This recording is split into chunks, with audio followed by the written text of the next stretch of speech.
I spent a day with Pat Sullivan and his son Garrett on Wednesday touring Game Creek Video. The Sullivan family owned the Patriots for many years before Pat and his sons started Game Creek, which is one of the largest content production companies in the world. Their headquarters is in Hudson, New Hampshire. It was a great day, an incredibly impressive complex that shows the talented people behind all the technological intricacies of sports production. A fun day. And this is your morning Buzzcast for Friday, August 22nd. I'm Abe Madkour. Yes, college football is upon us. One of my favorite events of the year is the season kickoff in Ireland with the Aer Lingus College Football Classic Saturday, Iowa State, Kansas State, and it's the first of 5 games taking place in this week 0 before the rest of college football plays next week. I just love the tradition that the people are building up around this now annual college football game in Dublin, Ireland. If you've seen the images, it is a party and a celebration of the season kicking off. There will be nearly 25,000 international fans in Dublin. Aer Lingus has flown both the Kansas State and Iowa State teams, their coaching staff, delegations to Dublin on specially chartered flights. There are parties, tailgates. Today on Friday, there is a CEO luncheon for 500 VIPs. So this is really a fun experience, but it's also a high-end business opportunity. The attendees have a great deal of excitement and energy in Dublin before and after the game. This event is definitely on my hit list. It should be on yours. The game is Saturday, 12 o'clock on ESPN. You know, on Tuesday's Buzzcast, we talked about the USTA mixing up its mixed doubles format, and the results were a big hit. I was very impressed. So were so many others. The U.S. Open mixed doubles champions from last year, they won the event again this year, and that was under a totally revamped format. So the doubles team won. Remember, there were concerns that the traditional doubles teams would be marginalized because there were so many high-profile, highly ranked singles players able to participate in the mixed doubles event. And the fans, they really got into it. If you watched on ESPN2 Wednesday night, it was a great crowd at Arthur Ashe Stadium. These people really experienced mixed doubles, many of them for the first time, as doubles matches, frankly, are often an afterthought. And these matches were general admission seating. There were incredibly long lines of fans waiting to get into the venue. It was sold out with 23,000 fans, and it proved the USTA right in their decision to transform the event by moving it to the traditional qualifying week in order to get more high-profile names to participate. It seemed less intense, perhaps. It was an entertaining show. Now, would Wimbledon, the Australian Open, the French Open, will they make a change? Who knows? But here is what was key. Doubles was never an interest or revenue generator for the USTA. The USTA made a move that can now generate revenue and extend an event's schedule. It's really amazing how much tennis has dominated ESPN2 all week, and the US Open's main draw hasn't even begun. So bottom line, smart move by the USTA to create this mixed doubles format, and you'll see this more in the future. If you're going to be out in Flushing Meadow next week, let me know. I will be out there during the day on Wednesday and Thursday, and I'd love to see you.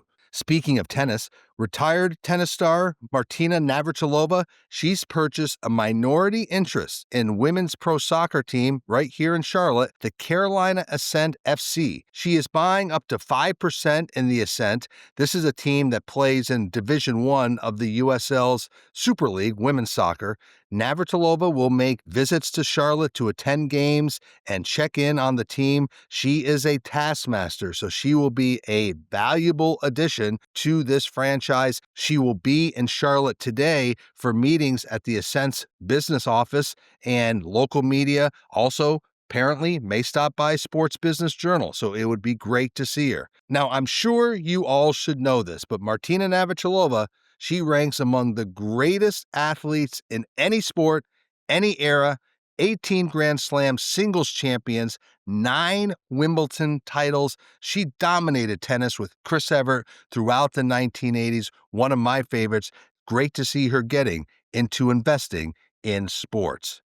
Let's stay with women's sports. There are 2.5 weeks roughly left in the WNBA's regular season, but the W proudly announced it has already broken its single-season attendance record.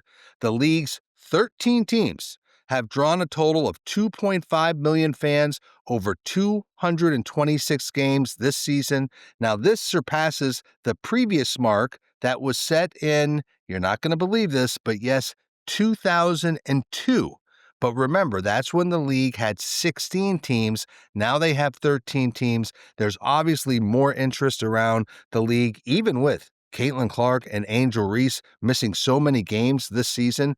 Ticket sales have not slowed. There's interest in a number of other players, including Paige Beckers in Dallas, and also the great year around the expansion Golden State Valkyries can't be overlooked. They've drawn major numbers and have been incredibly successful. So the W setting its single-season attendance record, still 2 weeks left in the regular season. Let's stay with women's sports because I often get asked about women's volleyball, field hockey, and some other sports on campus and the attendance draw of these sports. Let's look at women's volleyball.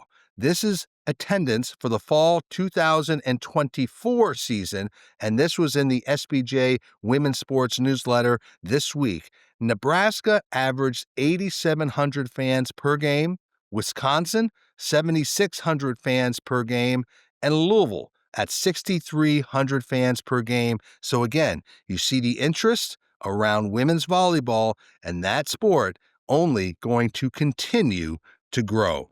And as we're talking about stories on campus, here's our college business deal of the day. Indiana University, they announced a 20-year, $50 million deal with Merchants Bank that will include the renaming of the playing surface at Memorial Stadium, making it Merchants Bank Field at Memorial Stadium. So again, another example of a college athletic department looking for inventory to sell. While some will say it's the professionalization of college sports, others will argue it's just the way of doing business today in this new environment. As the demands for more and more revenue increase, schools will continue to look for new inventory to monetize. And one of my favorite people in the sports business was Humpy Wheeler. He was the longtime president of Charlotte Motor Speedway. He was among the nicest, the funniest, and most creative sports executives I've known. He was critical to the growth of NASCAR. He put on big events and promoted big events like few others. He died this week at the age of 86, and this SBJ champion, who was honored in 2012, loved racing, and he loved people. He identified so well with the race fan. He would do the wildest, wackiest promotions around races and around drivers, all to generate interest. He was called the P.T. Barnum of motorsports. He believed racing should stay true to its Southern working class roots, and he was a mentor to so many, including the legendary Dale Earnhardt. His contributions to the sport can never be overlooked or forgotten. If you get the chance, read Trip Mickle's fantastic story on Humpy Wheeler from 2012. It's open and accessible on sportsbusinessjournal.com. Humpy Wheeler, a legend who brought to life so many unique experiences, passes away at 86. So the 4 takeaways from today's Buzzcast. 1, attendance at women's sports continues to grow, and a lot of bets are being placed that women's volleyball is the next great growth sport. Number 2, leagues and events have to continue to take chances, and that's exactly what the U.S. Tennis Association did with its mixed doubles format. and now it has a whole new piece of programming and inventory to build around. 3. Investors looking to sports are more and more looking at women's sports to place their investment. It's a lower cost, and they believe better return and greater community impact. See Martina Navratilova today investing in the USL League's Carolina Ascent. And finally, number 4, rest in peace, Humpy Wheeler, an amazingly talented showman and promoter, the likes of which we don't see in sports anymore. And finally, if you have tried to experience the new ESPN app or Fox One, let me know your experience in signing up, in authenticating, and how the overall user experience has been. Love to hear your thoughts. And so that is your morning Buzzcast for Friday, August 22nd. I'm Abe Madkour. Stay healthy, be good to each other. I'll speak to you next week.